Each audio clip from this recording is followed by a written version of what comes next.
اس ایک دعا نے ایک ایسا میریکل کیا کہ میرا نیو بورن بیبی اور مجھے ایک نئی زندگی ملی۔ اس دعا سے میرا جو ہونے والا بیبی تھا، اللہ تعالیٰ نے اس کو نئی زندگی عطا کی، اور ہم دونوں کی زندگی بہت خطرے میں تھی۔ ہمارے پاس پیسے بالکل نہیں تھے کہ ہم اپنے بچے کی جان بچا سکے، تو اللہ تعالیٰ نے ایک معجزہ کیا اور ایک ذریعہ بنایا۔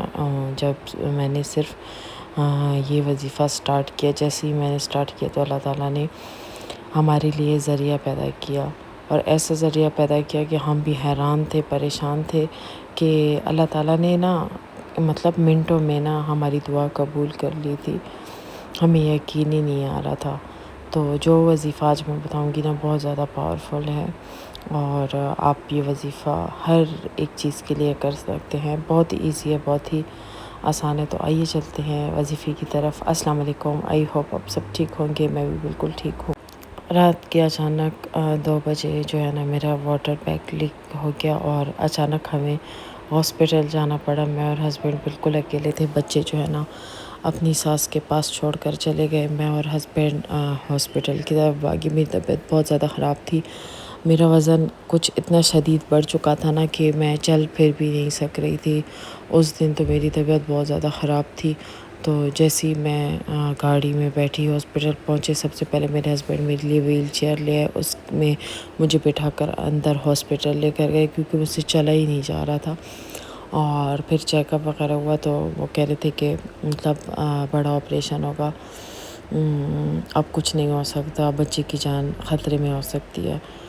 تو بس ہم لوگ میں اکیلی تھی اور میرے ہسبینڈ، تو ہم لوگ کے دل میں تھا کہ مطلب پورا خرچہ آپریشن کا پہلے سے 2 لاکھ ہمیں بتایا تھا، تو ہمارے پاس ہم لوگوں نے 2 لاکھ ہی ارینج کیے تھے، تو ہمارے پاس 2 لاکھ ہی تھے۔ اللہ کی کرنی ایسی ہوئی کہ بس اذلان کی طبیعت بالکل ٹھیک نہیں تھی۔ سب سے پہلے جب ان لوگوں نے کہا کہ بی بی کی موومنٹ بالکل کم ہو گئی ہے، بے ہوش سا ہمیں لگ رہا ہے تو میرے ہسبینڈ سے کہا کہ آپ اس طرح کریں 50,000 تک اور ارینج کر لیں، ہمیں بی بی کو NICU میں رکھنا پڑے گا۔ تو میرے ہسبینڈ اتنے پریشان ہوئے، رات کے 2 بجے، یہاں پر میرے ساتھ کوئی بھی نہیں تھا، میں بالکل اکیلی تھی۔ تو میرے ہسبینڈ وہ چلے گئے تھے، جس کے پاس ہمارے پیسے تھے تو ان کے پاس چلے گئے۔ ان کو کال کر رہے تھے تو وہ تو رات کا ٹائم تو سو رہے تھے، وہ پک ہی نہیں کر رہے تھے، میں اکیلی تھی۔ بس میرے پاس بھی ٹائم تھا، ان لوگوں نے مجھے اینستھیزیا جو بیک سائڈ پہ ہوتا ہے وہ دیا، اور بیک سائڈ کا مجھے وہ کیا سارا، اسے پتہ نہیں کیا کہتے ہیں۔ تو میری ہارٹ بیٹ بہت زیادہ بڑھ گئی تھی، رکنے کا نام بھی نہیں لے رہی تھی، اور بہت زیادہ تھی، اتنی زیادہ تھی کہ میں آپ کو کیا بتاؤں۔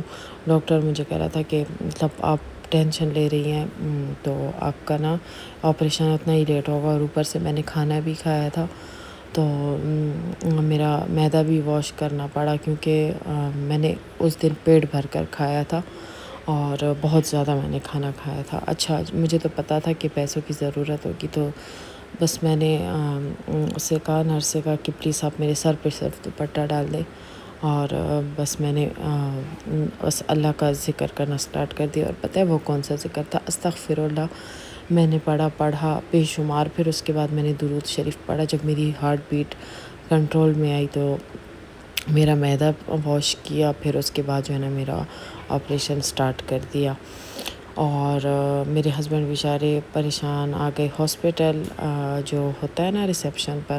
اللہ تعالیٰ کا معجزہ دیکھیں، جب وہ ہاسپٹل آئے تو آدمی تھا جو ریسیپشن پہ آتا ہے، اس کی اسی ٹائم 10 منٹ پہلے ڈیوٹی شروع ہوئی، تو اس نے کہا کہ اگر ہم اس طرح کر لیں کہ 2 لاکھ میں ابھی جمع کر لوں، 50,000 تک میں کل آپ کو دے دوں گا، کل ارینج ہم لوگ کر دیں گے۔ تو یہ لوگ اسی ٹائم سارے پیسے کیش مانگتے ہیں، مطلب آپ کو پتہ ہے پرائیویٹ ہاسپٹل ہے، روم کا خرچہ پورا بہت زیادہ مطلب ہائی فائی ہاسپٹل تھا، ایڈوانس ہاسپٹل تھا، اور اس میں بس میں کہتی ہوں ڈاکٹر کسائی ہوتے ہیں، اتنے زیادہ پیسے، نرس ہو کے جو کام والی ہوتی ہے وہ الگ اپنے پیسے مانگتے ہیں، 1,000-1,500 ہوتے ہیں، وہ کم مانگتی ہی نہیں ہیں۔ جو بچوں کا ڈاکٹر ہوتا ہے وہ الگ سے مانگتے ہیں، بہت زیادہ پیسے مانگتے ہیں۔ تو بس یہاں پہ میرا آپریشن بھی چل رہا تھا، کیونکہ مجھے آدھی بے ہوشی دی ہوئی تھی، تو بس میں استغفار پڑھ رہی تھی، درود شریف پڑھ رہی تھی. ان دونوں سے نا اللہ تعالیٰ کا معجزہ دیکھے. اور اس آدمی نے کہا کہ آپ ٹینشن مت لے، میں ابھی اپنی جیب سے 50,000 بھر لوں گا، آپ مجھے خیر کل جب بھی آپ کے پاس ہو، کوئی مسئلہ نہیں ہے زندگی میں. اتنا اچھا انسان، مطلب وہ خود ریسیپشن پہ تھا. تو اس نے کہا کہ میں علی میڈیکل میں بھی بیٹھتا ہوں، پمس میں بھی بیٹھتا ہوں، مطلب اس کی کئی جگہ ڈیوٹی تھی. اور اتنا رحم دل انسان تھا نا، تو ان کا نام بھی عامر ہے. بہت اچھا انسان تھا. تو بس میرے ہسبینڈ کو اس نے اس ٹائم 50,000 اپنے کارڈ سے اس نے پے کر دیے تھے. اور مطلب ایک معجزہ ہوا. دیکھے درود شریف اور استغفار میں اتنا، مطلب اتنی برکت ہے نا، اتنی برکت ہے کہ میں آپ کو کیا بتاؤں.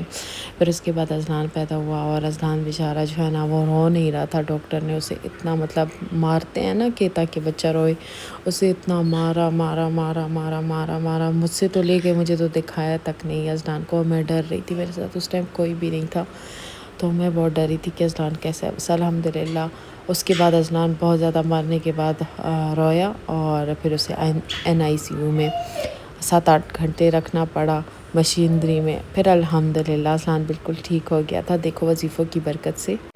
اس کے بعد الحمدللہ اذلان میرے پاس آیا، تو فرسٹ ٹائم میں نے اور میرے ہسبینڈ نے اسے دیکھا. میرے ہسبینڈ خیر اس کے پاس گئے تھے، میں نے فرسٹ ٹائم دیکھا، اس کو پیار کیا. اور پھر میری بہن بھی بہت زیادہ بیمار تھی بیچاری، میں اکیلی تھی، پر پھر بھی وہ میرے پاس آ گئی تھی 12 بجے تک تقریباً. پھر جو ہے نا ماسی نے میرے کپڑے وغیرہ چینج کیے، سب کچھ، اور بچے کو صاف کیا. میری بہن نے بچے کو صاف کیا، اس نے پوٹی وغیرہ کی تھی. تو بس معجزہ تھا ایک وظیفے کا. اور بہت زیادہ ہم حیران تھے کہ اللہ تعالیٰ کچھ بھی کر سکتے ہیں. اللہ پہ پورے یقین رکھے. اگر آج کی ویڈیو میری آپ کو پسند آئی تو لائک، شیئر، سبسکرائب کرنا. اللہ حافظ، بائے بائے.